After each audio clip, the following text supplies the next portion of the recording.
48 টংলা LACৰ বাগৰুম্বা যি প্ৰেক্টিছ প্ৰথম আৰম্ভ হ'ব এইমাত্ৰ। মাননীয় মুখ্যমন্ত্ৰী হিমন্ত বিশ্ব শৰ্মা ডাঙৰীয়াই বিহু ঝুমৰৰ পিছত বাগৰুম্বা নৃত্যৰ কথা কৈছিলে আৰু 10,000তকৈ অধিক ছোৱালী আৰু মহিলাৰ সৈতে 17 তাৰিখে গুৱাহাটীৰ একেখন ফিল্ডতে সৰু সজায়ত এই বাগৰুম্বা নৃত্য প্ৰদৰ্শন কৰিব। আমি মুখ্যমন্ত্ৰী ডাঙৰীয়াক বিশেষকৈ সেই জনগোষ্ঠীৰ হিচাপে ধন্যবাদ দিছোঁ।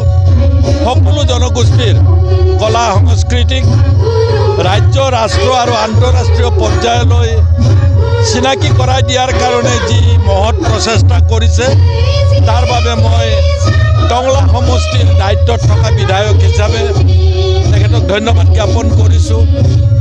আৰু 17 তাৰিখৰ যিটো কাৰ্যসূচী তাৰ কাৰণে আমাৰ ইয়াৰ পৰা টংলা সমষ্টিৰ পৰা অতি কমেও যি 1500 গৰাকী ছোৱালী যাব, তেওঁলোক আজিৰ পৰা প্ৰেক্টিছ আৰম্ভ কৰিব।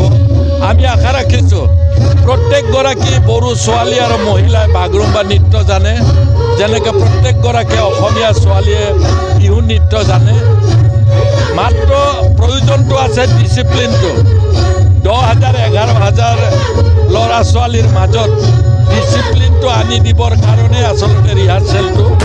গতিকে এইটো সুকলমে হ'ব বুলি আশা ৰাখিছোঁ। আৰু আগন্তুক দিনত আমি গোটেই বিশ্ব দৰবাৰত এই বাগৰুম্বাই আৰু এটা পদক্ষেপ আগুৱাই যাব বুলি আশা ৰাখিছোঁ। আৰু লগে লগে যিসকল বাদ্যযন্ত্ৰী, যিসকল লিডাৰ আছে, ইয়াৰ অৰ্গেনাইজাৰ আছে, তেখেতসকলকো ধন্যবাদ জনাম। তেখেতসকলৰ কাৰণেই একত্ৰিতভাৱে আমাৰ টংলা সমষ্টিৰ এই নৃত্যৰতা যিখিনি মহিলা আছে, ছোৱালী আছে, তেওঁলোকে আগুৱাই যাব।